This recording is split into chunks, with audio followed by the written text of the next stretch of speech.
Bismillahirrahmanirrahim. Ma'asyiral kiram dirahmati Allah. Tentukan pilihanmu. Orang sering berkata hidup itu adalah pilihan. Kita selalu dihadapkan pada pilihan. Nak menikah, milih-milih. Nak sekolah dulu juga, milih. Nak cari menantu, milih juga. Cari pekerjaan, milih juga. Tetapi subhanallah, kalau kita orang-orang yang diberikan taufik oleh Allah selalu memilih dengan dukungan dari Allah Tabaraka wa Ta'ala. Makanya dalam suatu masalah yang harus menentukan pilihan, Nabi menyunahkan kepada kita untuk istikharah, untuk minta pilihan kepada Allah Tabaraka wa Ta'ala. Yang kedua, juga disuruh kita untuk minta pendapat orang lain, istisyarah. Maka Nabi katakan, ma khaba man istasyara wastakhara.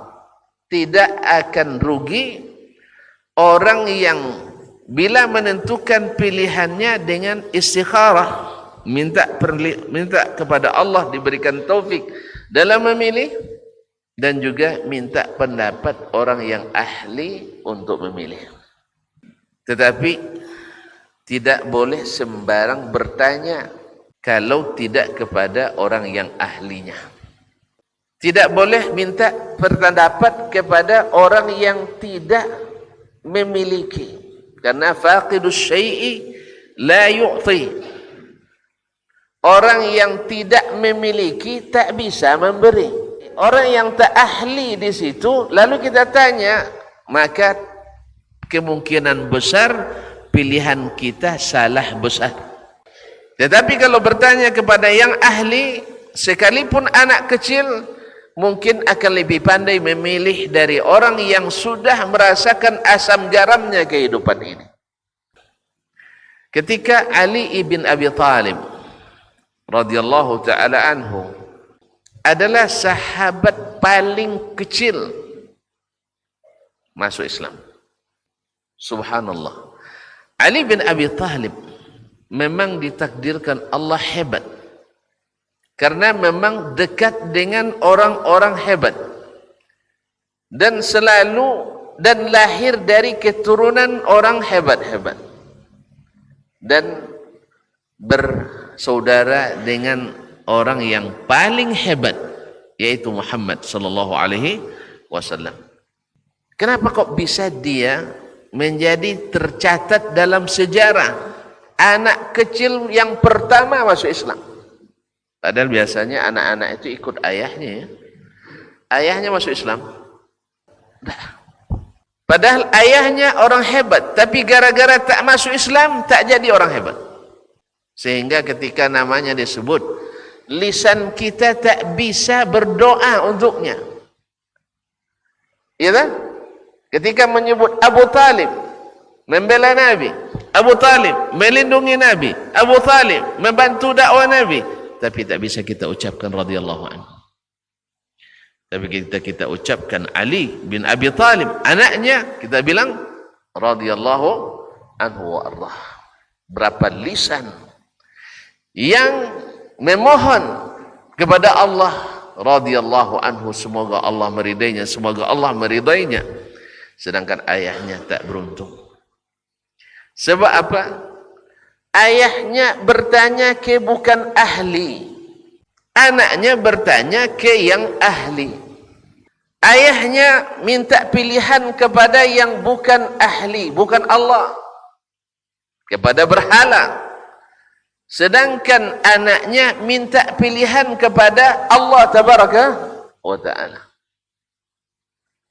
Nah, anak sekecil itu sudah bisa menentukan pilihannya sendiri.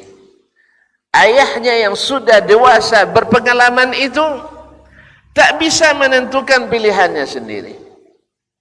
Ketika Ali bin Abi Thalib sudah mulai sudah mumayyiz, umur 7 tahun, dia melihat ketika Nabi kita Muhammad sallallahu alaihi wasallam berdakwah, orang-orang kafir Quraisy ibarat berbisik sudah kedengaran, ibarat memanggil sudah kelampauan, iya tak? Semuanya rahasia tapi sudah terbuka. Di sini orang bisik-bisik tentang Muhammad sallallahu alaihi wasallam yang datang mengacaukan sistem kehidupan masyarakat Makkah. Datang Nabi alaihi salatu wassalam ke Makkah, orang-orang Makkah sudah tersistem dengan kehidupan yang mereka sudah nyaman dengannya. Judi legal, nyaman mereka dengannya. Zina legal, mereka nyaman dengannya. Syirik, ya super legal lagi. Buktinya dalam Ka'bah 360 ekor berhala. Berhala berapa ekor ya? 360 ekor berhala. Ya kan dia ada berakal kan? Subhanallah. Judi, riba, fundamental ekonomi, dasar ekonomi yang terkuat hari itu adalah riba. Belum lagi menumpahkan darah gara-gara sebab yang sangat sepele. Kala adu ayam, tawuran antar suku. Kala adu lomba pacuan kuda, tak terima dipanahnya orang yang mengalahkan dia. Akhirnya perang antar suku. Tapi mereka nyaman dengan sistem itu. Lalu datang Nabi kita Muhammad sallallahu alaihi wasallam, ingin mengembalikan mereka kepada jalur yang benar, bukan jalur yang legal. Ini beda, jalur yang benar dengan jalur yang legal. Yang benar itu ketentuan Rabbul Alamin. Yang legal itu adalah urusan politik masyarakat setempat. Di sini legal, bisa saja tempat lain ilegal. Ya Pak ya? Oleh itu kaum muslimin dan muslimat dirahmati Allah. Jadi Ali bin Abi Thalib, orang-orang Quraisy sudah merasakan bahwa apa yang mereka jalankan sesuatu yang legal. Mereka nyaman dengan aturan yang mereka buat. Buktinya, di antara aturan yang mereka buat, siapapun yang datang ke Makkah, Makkah tanah suci, ya tak? Istilahnya tanah haram. Mereka mengatakan orang-orang yang datang dari luar Makkah, dari tanah yang tidak haram, tanah yang tidak suci, orang-orang kotor. Lalu kalau mau tauf di Ka'bah, tak boleh kecuali memakai pakaian orang-orang suci. Orang mana yang suci? Orang Makkah. Menurut pendapat mereka, perasaannya. Kami orang Makkah, orang suci. Kamu orang Pariaman, orang tanah datar, apa tadi, rawa-rawa ya? Rawa-rawa bagi mereka bukan tanah suci, kan tidak tanah suci ya? Ada tanah haram sekarang? Tidak ada kan? Tidak ada tanah suci di sini. Jadi siapa yang datang dari luar tanah haram dianggap tidak suci. Oleh sebab itu mereka buat aturan. Ini alasan filosofisnya. Padahal alasan yang tidak dinampakkan, dalam bahasa kampung saya, alasan yang hiddennya, yang tak diperlihatkan adalah untuk menopang ekonomi mereka, menambah pendapatan mereka. Siapa yang ingin tawaf di Ka'bah yang bukan dari penduduk Makkah, mesti memakai pakaian ahli Makkah, dibeli atau disewa. Bila tidak ada uang, maka tanggalkan pakaian kalian. Ini sebenarnya terapi, shock terapinya. Orang kan masak di Ka'bah telanjang bulat kan tak boleh. Tapi apa boleh buat? Aturan dibuat legal, formal oleh orang Makkah dengan akal dan perasaannya, akhirnya terpaksa menurut. Yang punya duit sewa atau beli. Otomatis di musim haji dagangan orang Makkah laris semua. Apa sebab? Karena aturan yang mereka buat. Mereka maka legalkan itu. Sehingga yang miskin-miskin atau kehabisan stok, karena kadang tidak sesuai bajunya kan, akhirnya apa yang dilakukan? Tawaf di Ka'bah dalam keadaan telanjang bulat. Innalillahi wa inna raji'un. Ini awal-awalnya mereka malu melakukannya, tapi karena sudah ramai yang lakukan, akhirnya legal formal. Artinya apa? Sehingga orang nak pergi haji mesti berpikir, buat dana tambahan untuk beli pakaian. Allahumma musta'an. Ini legal formal. Judi juga seperti itu, legal formal. Zina legal formal.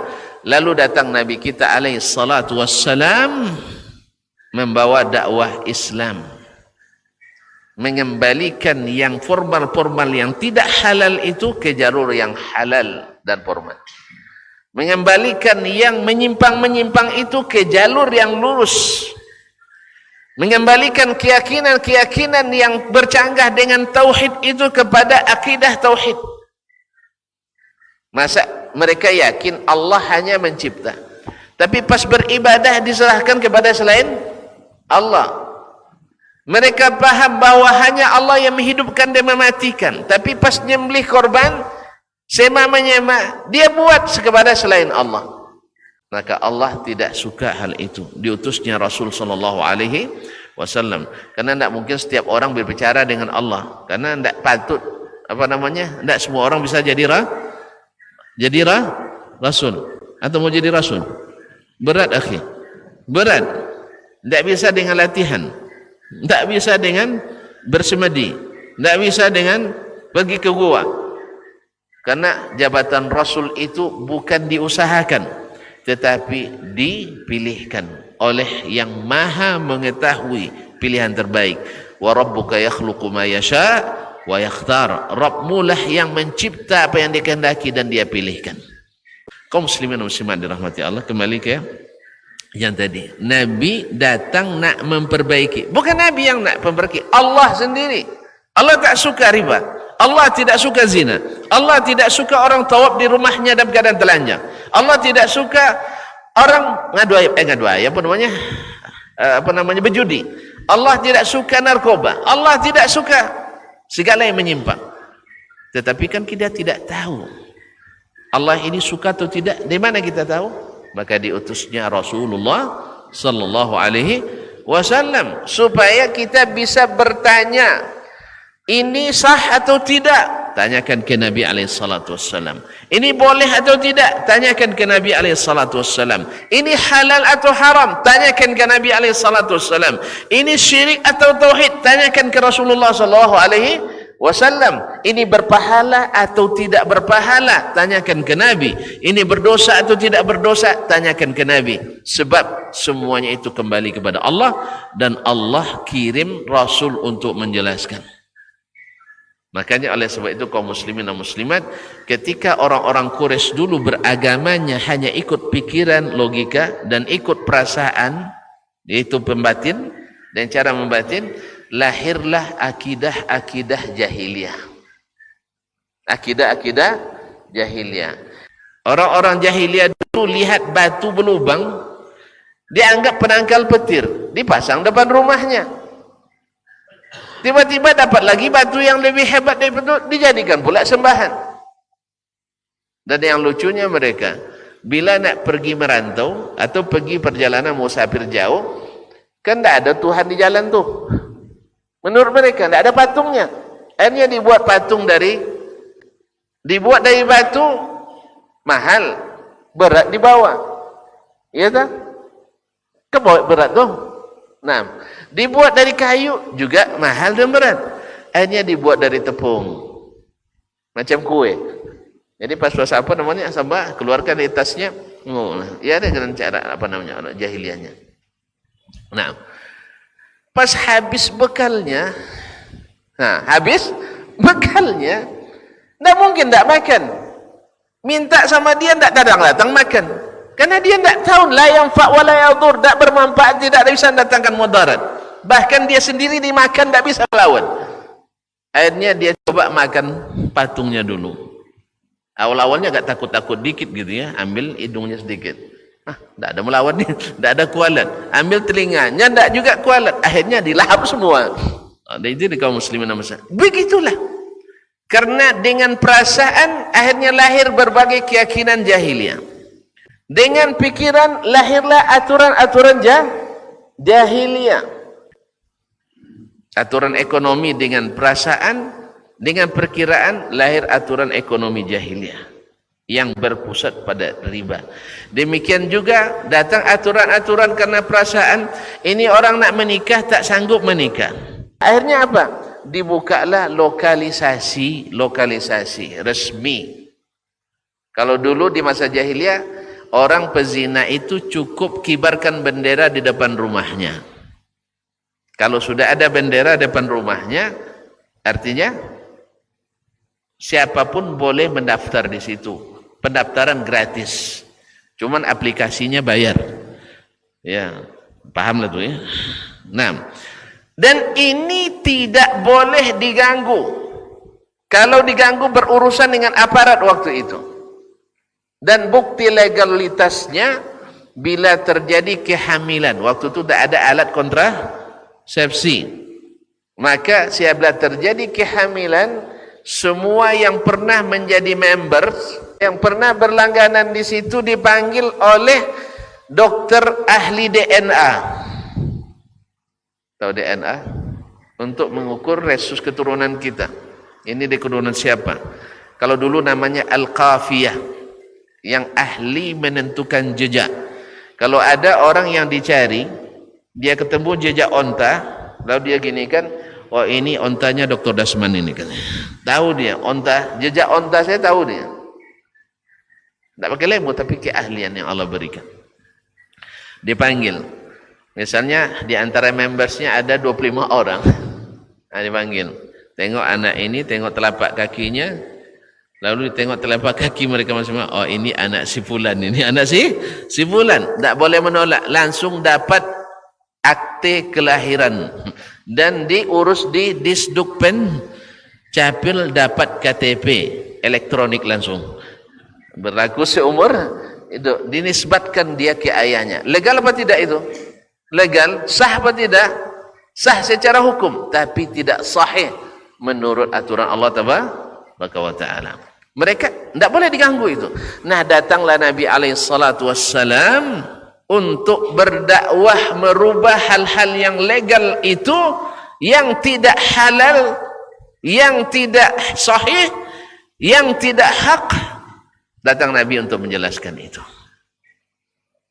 Makanya karena mereka sudah merasa yakin dengan keadaan itu, maka datanglah Nabi memperbaiki dulu keyakinan yang salah itu.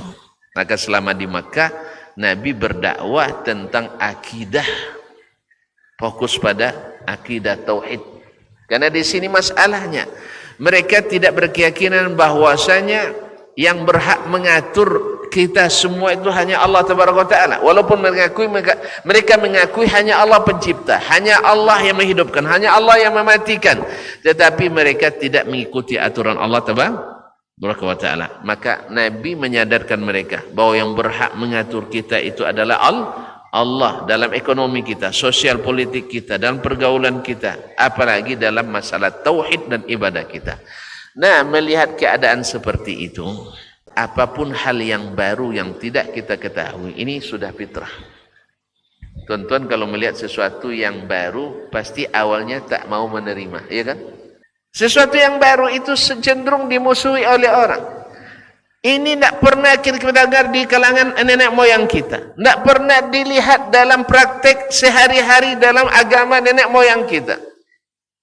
Dan Allah yang ceritakan.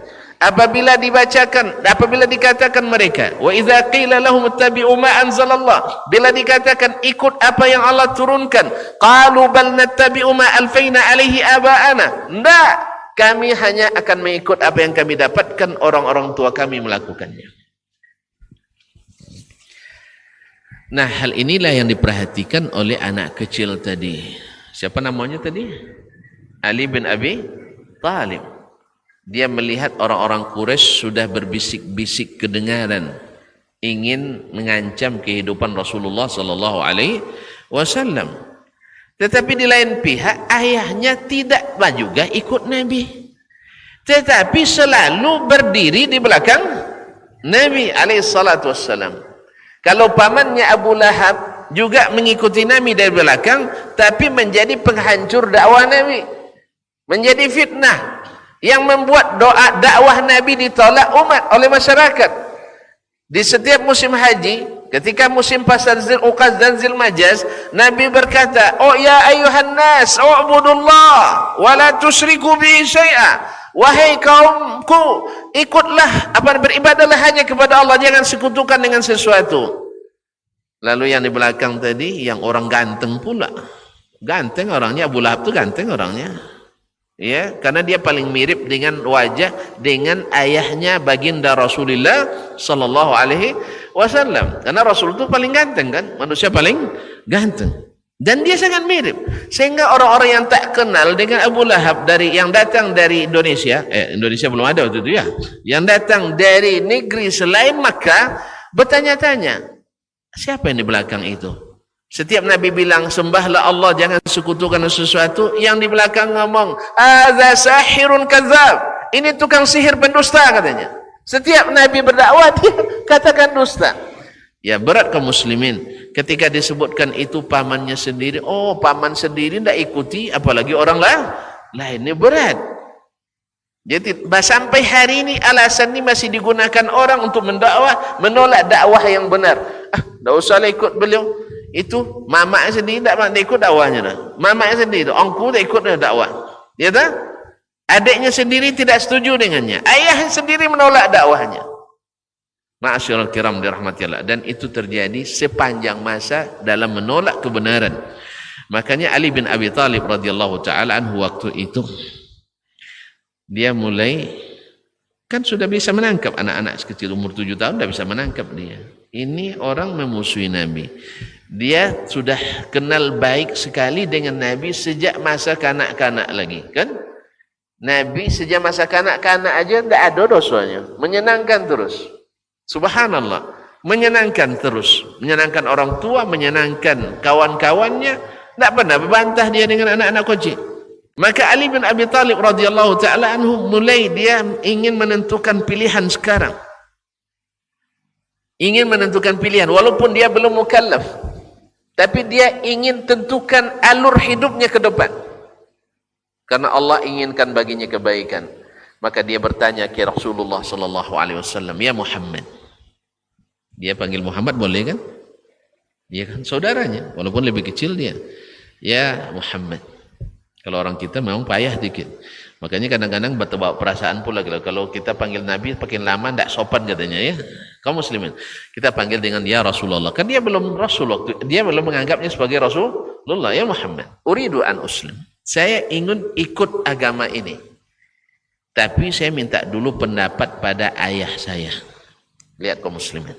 Dia bertanya ke Nabi, "Ya Muhammad, saya nak ikut agama ini." Sebab dia sebenarnya juga sudah tidak ngeh juga kata orang Jawa dengan keadaan orang-orang di Makkah itu. Lalu dia katakan, "Tetapi saya ingin tanya dulu ayah saya."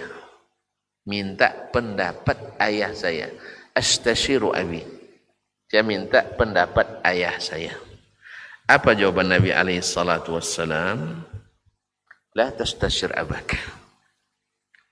Dalam hal ini kamu jangan minta pendapat ayahmu. Tahu tak sebabnya? Kenapa? Ayahnya sendiri tak bisa menentukan pilihan. Ayahnya peragu. Di satu sisi dia mengaku Nabi itu tak pernah dusta. Di satu sisi Nabi dia ketahui tak pernah berkhianat kepada masyarakatnya. Di satu sisi dia yakin bahwa Nabi itu bukan berbicara atas kepentingannya.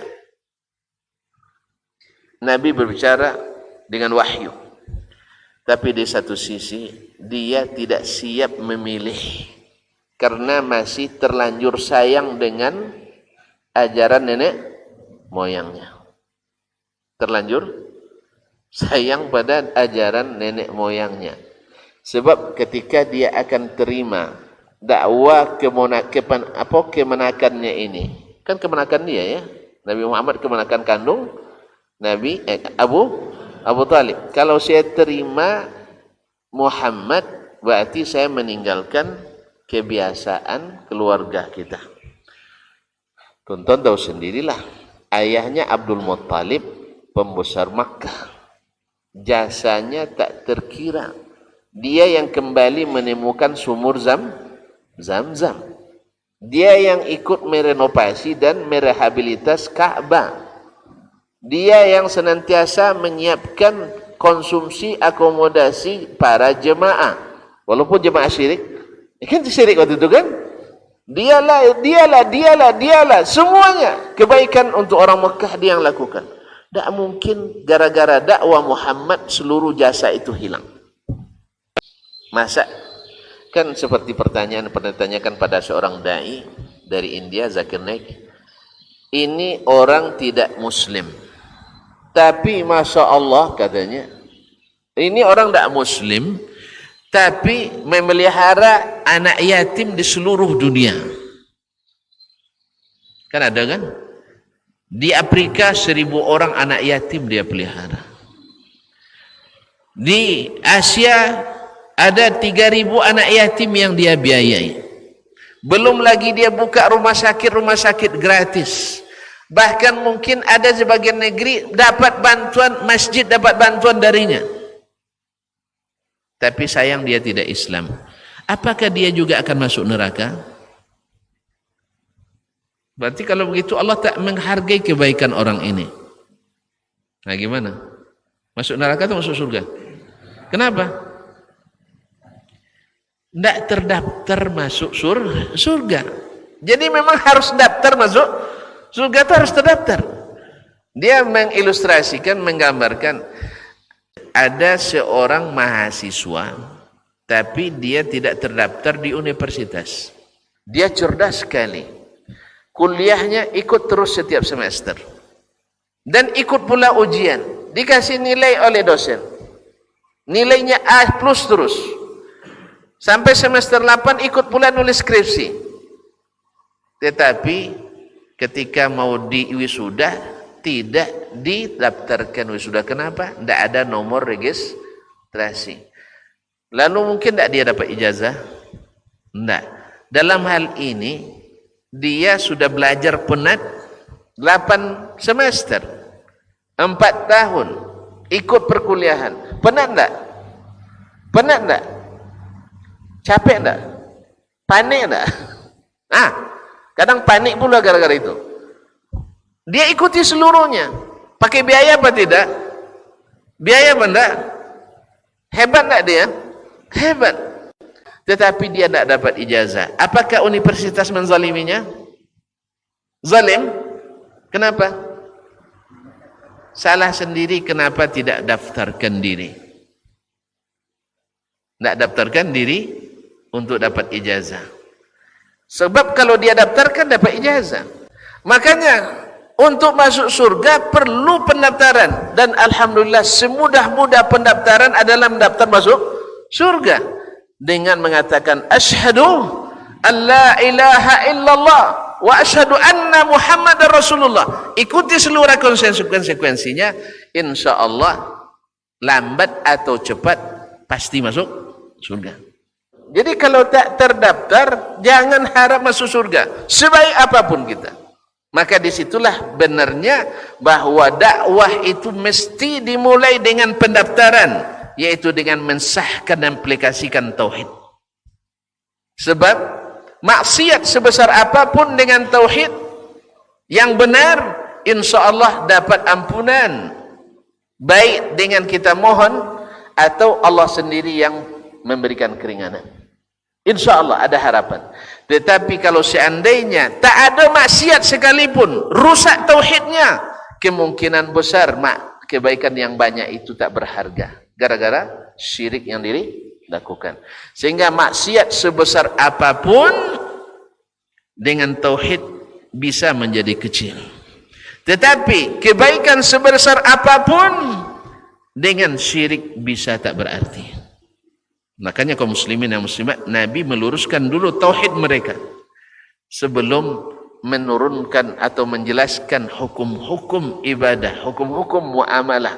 Karena takkan kuat azam kita melaksanakan aturan Allah kalau tak benar tauhid kita kepada Allah tabaraka wa taala. Akhirnya Ali bin Abi Thalib bertanya ke Nabi, saya minta pendapat ayah dulu ya. Kata Nabi sallallahu alaihi wasallam, jangan tanya ke ayahmu, sebab ayahmu sendiri bingung menentukan pilihan. Dia tahu Nabi itu benar, cuman tak bisa mengikrarkan kebenaran Nabi alaihi salatu wassalam. Kenapa? Sayang kepada tradisi dan peninggalan nenek moyangnya. Karena menurutnya kalau saya masuk berarti saya menghapus jasa-jasa orang-orang pendahulu kita. Dan ini yang sangat memberatkan. Sehingga ketika seorang sahabat dikatakan kepadanya, kalau saya tidak salah Huzaifah bin Yaman, ketika Humaid ibn Abdurrahman al-Himyari mengatakan kepadanya, beruntunglah tuan-tuan ini. Dulu bisa masuk Islam di masa Nabi alaihissalatu wassalam. Lalu apa katanya? Ya ibna akhi, wahai anak saudaraku, wahai keponakanku, la tatamanna syai'an qad najjakumullahu min. Jangan kalian berharap sesuatu yang Allah sudah luluskan kalian dari ujian itu. Walaqad ra'aituna nuslim wa qila li anna aba'ana finnar. Kami dulu masuk Islam berat. Kenapa? Awak ikut Nabi, Nabi yang katakan ayah kita masuk neraka. Berat tak? Berat tak, Pak? Bapak ikut dakwah saya, lalu saya bilang, ayah saya di mana Ustaz? Di neraka. Berat tak? Berat? Sangat berat. Jangankan ayah sendiri, Ustaz kita yang tak ada urusan dengan kita kadang-kadang, dan bila disalahkan, demo jemaah masjid gara-gara itu. Iya kan? Ustaz kita yang baru kenal setelah besarnya kita, ngaji pula sekali sepekan pula dengan kita kadang-kadang, bila ada yang menyalahkan kajinya, kita terima langsung. Nah, padahal kita tidak menghukum dia masuk neraka, tidak. Apalagi Nabi mengatakan ketika ada yang bertanya kepada Nabi, ayah saya di mana Rasulullah? Kata Nabi SAW, finnar, di neraka. Kalau kita mungkin murtad kita selain ini, Nabi merusak-rusak kita ini. Makanya Abu Talib tak sanggup untuk menerima ayahnya di neraka padahal dia masuk surga. Akhirnya dia pilih, biarlah sama-sama konser di neraka aja nanti. Allah musta'an. Kaum muslimin dan muslimat dirahmati Allah, berat. Maka jangan bercita-cita sesuatu yang Allah telah selamatkan kalian dari ujian itu. Alhamdulillah kita lahir dari ayah dan mak muslimah.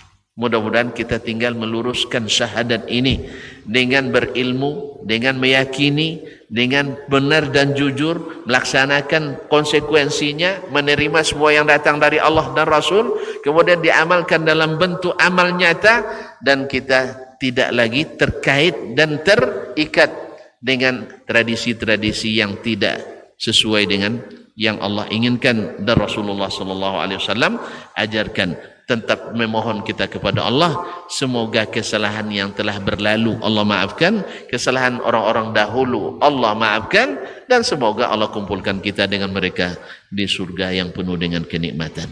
Akhirnya Ali bin Abi Talib tidak menanyakan pilihannya ke ayahnya, dan dia ikrarkan asyhadu alla ilaha illallah wa anna muhammadar rasulullah. Oleh sebab itu kalau dia sempat bertanya ke ayahnya, pasti pertimbangannya berbelit-belit. Pikir-pikir dululah, pasalnya awak kan keturunan terkenal di sini. Ingat jasa datukmu Abdul Muttalib, belum lagi datuk ayah yaitu Hashim, belum lagi Qusay, belum lagi. Kalau kita keluar ikut Muhammad, apa kata dunia? Apa kata dunia? Nanti dunia akan mencatat bahawa Ali bin Abi Talib keluar dari jalur keturunannya. Nas'allahu salamata wal afiyah. Ini syaitan bisikkan pada Abu Talib, baik syaitan manusia maupun syaitan dari kalangan jin. Tetapi untung Ali bertanya kepada Rasulullah sallallahu alaihi wasallam, yang ahli akan menunjukkan jalan yang benar, yang tidak ahli akan menunjukkan jalan yang keliru, dan minta pilihan kepada Allah tabaraka wa taala. Insyaallah pilihan kita diberikan taufik. Wallahu taala alam.